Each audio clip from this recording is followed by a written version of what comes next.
السوريين احتفلوا بوجود الجولاني ورحيل بشار.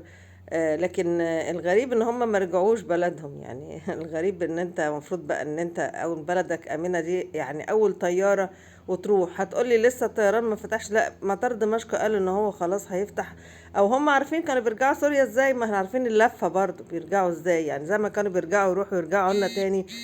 كان ممكن يروحوا برضو ويرجعوا. وبعدين القعاد هنا مش بحجة بقى محلات الشاورما، واصل اسيب المحل ازاي واسيبه لمين والكلام ده. لا عادي، ما انت سيب محل الشاورما دوت لاي حد بيعه. ما انت هتبيعه وانت يعني هتروح تشيل سيخ الشاورما وانت ماشي؟ يعني هتعرف تتصرف، دي مش قضيتنا. لكن قضيتنا بقى ان الجولاني اتصور معاه الارهابي محمود فتحي. وهو الجولاني اصلا كان موضوع على قائمة الارهاب الامريكية، كانوا حاطين على راسه 10 مليون دولار. الراجل خلاص يمكن تاب، يمكن الله اعلم. هم فرحانين بيه، يعني يا بخت سعيد بسعيده زي ما بيقولوا.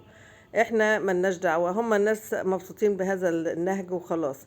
يعني هم الاخوان اللي قاعدين هنا، هم ما هو اخواني. محمود فتحي دوت كان اصلا مساعد للشاطر في فتره 2012 2013.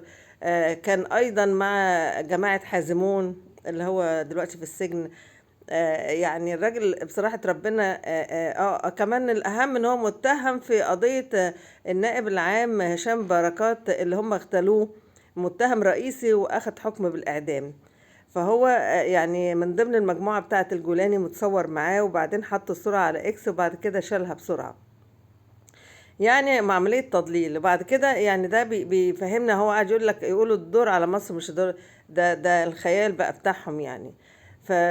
فدوت واضح ان هو بقى مع المجموعة اللي هي الخلايا النايمة اللي هنا، اللي هم قاعدين يقول لك لا السوريين ما بدنا يمشوا، لا السوريين احنا حبايبنا، لا مش هنعيش من غير الشاورما، لا مش هنعيش من غير التومية.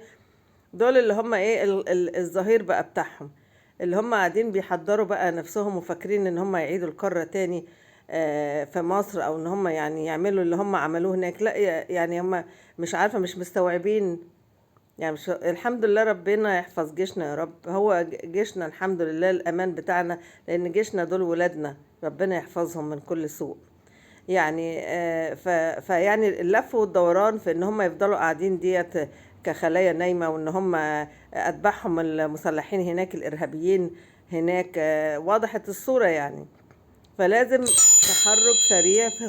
لازم مصر تتحرك تحرك سريع. لازم يبقى في سرعة يا جماعة في الأداء، لأن دي ناس مش بتضيع وقت. وبعدين الجولاني ده دخل سوريا من تركيا، يعني العملية واضحة شكلها إيه يعني.